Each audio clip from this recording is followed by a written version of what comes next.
we are here to talk about ships. And I think let's move to one of my other favorite ships, which is Team Cravenwood, which is Tally and Garrett. Yes. Okay, on our scientific scale of hotness and cuteness, 1 to 10, Adam. Okay. What if you're in love with Garrett? Like, how does that factor in? Because he's so pretty. He is. He's a Disney princess. Yeah, you know what? That's actually true. That's probably why I'm drawn to him, I feel. Can I say 10 and 10 as well? Because it's so cute. Because, like, Tally gets so giddy around him. He makes her happy. She makes him happy. Although there was, like, you know, he got married and stuff like that. I didn't like that. What about you, Jay? As far as, like, the hotness, I would probably go more so like a 7 or an 8. But for cute factor, I would honestly do, like, an 11 or 12. I know it's not on the scale, but the cute, they're so small and cute and adorable. They're basically like the 2 little baby birds. Yes. Yes, I agree. I think I'm almost in the same place as you, DJ, because I feel like there's 7 or 8 in hotness because, I mean, look, Tally's a virgin. Like, she's figuring stuff out. I feel like there's this hotness scale that they haven't achieved yet as a couple that, like, they could get to, depending on how much Tally wants to get her freak on, right? Like, I had feelings on the threesome she turned on. I'm like, why, girl? Just go for it. Like, she's hot. But, you know, but I think they do break the cuteness scale. I'm like, and the minute they met, I was like, I love them. I just love them immediately as a couple. Like, they're just really... Yeah.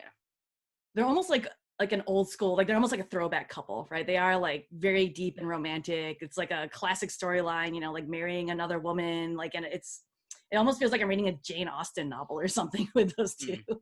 It's like they're that couple that like they get together at the beginning and they kind of, there's like no real drama. Like you have a little bit, but it's like they're kind of just, they're really consistent throughout like the whole show. They'll just be like together living their life, like whatever, you know, a couple of ups and downs here, but nothing too big. They'll just be like, you know, living. It'll be great. Yeah. They just really, they're very cute together. I'm like, I could just see them being like a really good twosome. And I think one of the interesting things about the witch world is this idea that it's a matriarchy, right? So all of these traditional roles, like the men are kind of the homekeepers, right? Like the men were the one watching the children. The men are the ones sort of like making the weapons for the women, and like they're not going into. Like, there's reasons they don't go into battle, but I would love for like this couple to be the couple we explore, like how gender norms are different or not within this world.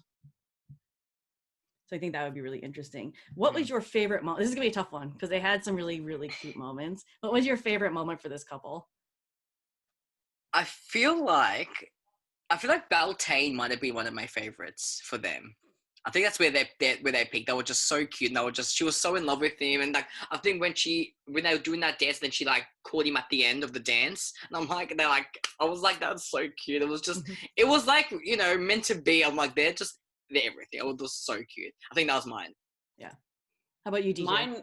Mine was episode 3, at the lake. Because Tally, she knows why the boys are there. They're there to celebrate Beltane, get their energy up, get everything ready for the rest of boot camp and whatnot. But they just became so much more real with each other and laid things a bit more bare.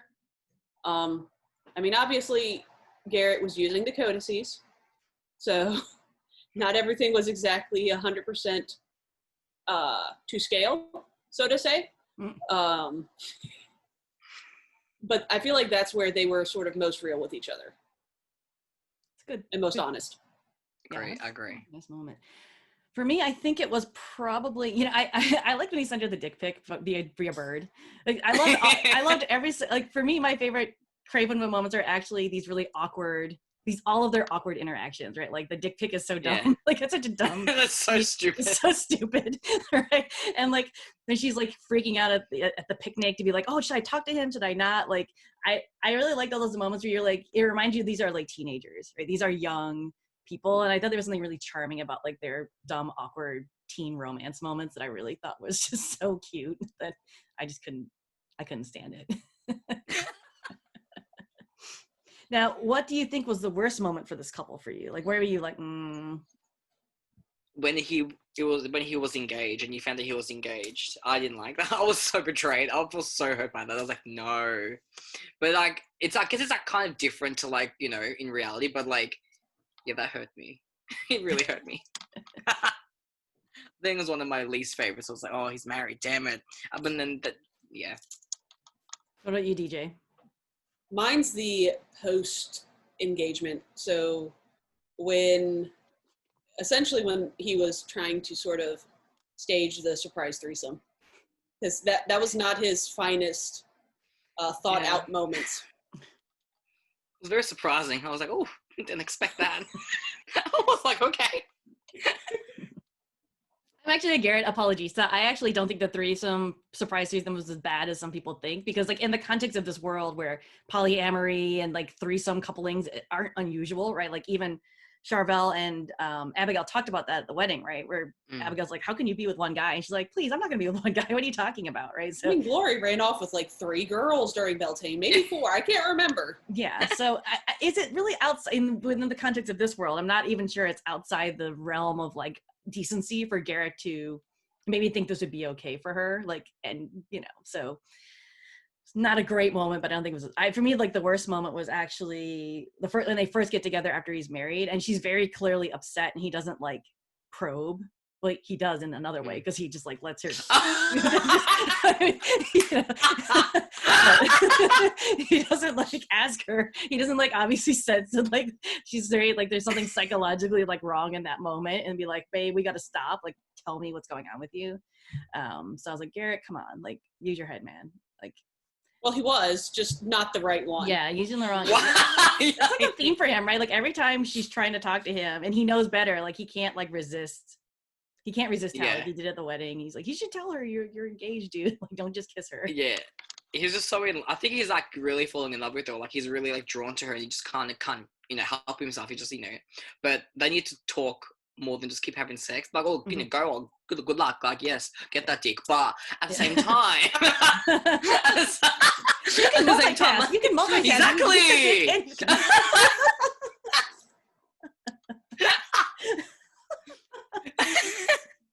Yeah, I feel like I just need to talk a bit more. And they have to they keep trying to talk about what's happened, but then they just end up in bed. And I'm like, cool, but you should really talk about what's going on, because this is not good. But we'll see. Season 2. Season 2. Well, speaking of season 2, what do you want to see for this couple in season 2? I want to see them happy. Yeah. I want to see them talk about what happened, get past, kind of, let's move on now. Like, but she's a biddy now. Like, that's, oh my God, she's a biddy. Hold on. Now I'm like, okay, she's a biddy, so like that's gonna complicate things. That takes Cougar to an all new level. Yeah, that's gonna be very interesting. Like, I don't even know how he's gonna react when he finds out. I don't know. I know, right? That's gonna be a good moment. I'm like, I hope so they don't interesting. Bidify her before he gets to see it and react to it. Yeah, I want to see him see it. He'll be like, oh crap! Like that'll really make him like think, like, holy crap. Maybe it'll like make him realize, oh, I wasted all this time, not talking to her about our feelings, and like now she's like, old and she's a biddy, whatever. But she'll only be around for like 3 or 4 years, give or take. Yeah. If she stayed as a biddy. Yeah, exactly. Or maybe he'll try and do something to Older to like get Tally back. Like, I don't know. He doesn't know much about Garrett yet, but who knows? I think that's what I want for them in season 2 is like for all of these couples. Like I want to know a lot more about Scylla as a person outside of her relationship, and I actually want to know Garrett a lot more as that's what I want to see in season 2 is I want to know Garrett as well as I know Tally, because I want them to be happy and I want them to get to a place very quickly in season 2 where they're just like, I want them to get married and have babies like right away. Like, I don't even care. Like I was saying this in a previous episode, but like I don't need drama with this couple, honestly. I need literally Raylla has enough drama, okay? They have enough drama for everybody else. It's fine. Yeah, exactly. Everyone else brings it. Like I need one port in a storm here, and I want the port in the storm to be Cravenwood. I feel that. DJ, what do you think? Where do you want them to go in season 2? Are you aligned with us? Do you want more drama? Like, what do you think? There's going to be a bit more drama, I think. I hadn't really thought about, because Raylla, I mean, it's my OTP, period, end of story. So with Cravenwood, I hadn't even really thought about the fact that there will hopefully and probably be some confrontation with Tally as a biddy. And it's going to be interesting to see how Garrett reacts to that and how much of his character that we see. And then also if he actually helps debidify her, or if Alder just decides to do it on her own. Because I can't really see them keeping Jessica Sutton in old lady makeup for 6 years. Because she has like a 7-year contract, I think, pending renewals and everything. So, yeah.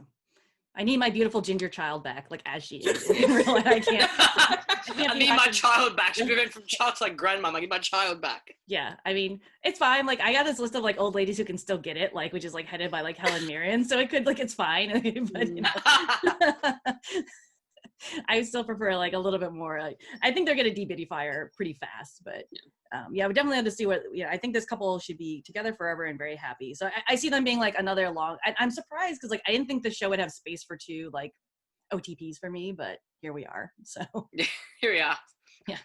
I want to touch on a few other canonical couples or trios actually. So they both involve Abigail. So Abigail's had 2 significant sort of couplings, pairings, whatever, like romantic things. So the first one is Abigail, which is Adil and Abigail.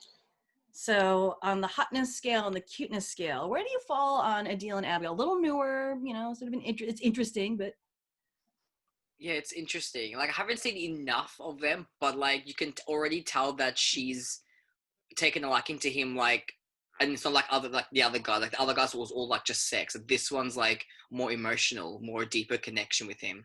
So I feel like maybe hotness, maybe like a 6 or a 7, and like but the cute maybe I feel like maybe an 8 or a 9 because they are pretty cute. But we haven't actually seen any hotness scenes yet. But like cuteness, like definitely like 8 or 9.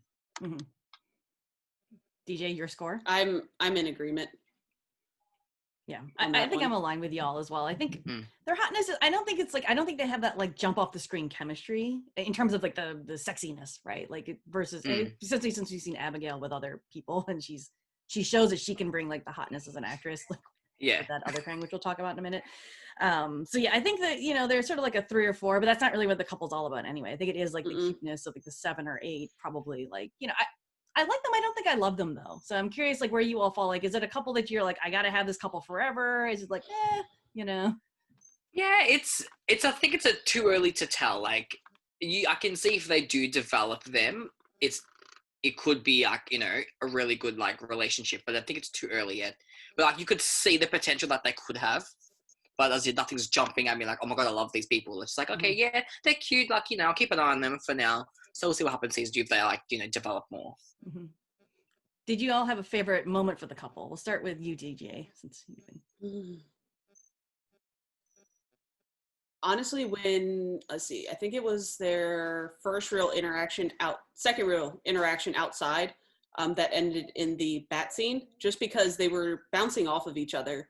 And this is really, I think, the first person that's come at Abigail for her thoughts and beliefs around the society that she's been brought up in. I mean, we kind of see what can be kind of wrong with conscription, with how they use their songs and all that sort of thing. But to have that outside influence come in, but then also having Abigail confront him as well to see how his way of thinking and things isn't quite working. So kind of them being able to meet in the middle on that was awesome. How about you, Adam? Favorite moment for the couple? I feel like that one, like DJ said, and also there's another, I think it was when he comforted her after her cousin died. That was like he just kind of like spooned. I think they were spooning, I'm pretty sure. But like, it was just like a really sweet moment because like she never really, I don't think she's ever had that with a guy before. Like, it was just like, he was there for her. Like other guys, you know, it's sex, whatever, but she was there emotionally for her. And it was like, and she felt that she was like, oh, this is a bit different to what I usually do, you know? So I think that was one of my favorites too. Yeah, that actually was, I had written that one down as my absolute favorite moment where he spooned her, and it was nice because like he knew what she needed without her having, like every other interaction we saw her have with men up until that point, it's her being the aggressor, being like, her taking, right? Being like, I want to top off on your battery, as it were. So like, come do me, right? It's like her initiating, right? She did it at the wedding. She's like, bro, you right there. Like, we're gonna go do this. Let's have it, right? And so it's interesting because like, I think that's all she thought in terms of relationships. Like, it's transactional. Like, I'm gonna take this one particular thing, which is sex, from these guys. So I thought it was like a cute moment because you're like, oh, she didn't have to ask for it for once. Like, someone just finally knew what she needed and like gave it to her, and it wasn't sex, it was like comfort. And I think she hadn't really been good about like, you know, accepting it up to that point. So I thought that was a really nice moment for the couple. It was good. What was the worst moment for the couple for you all?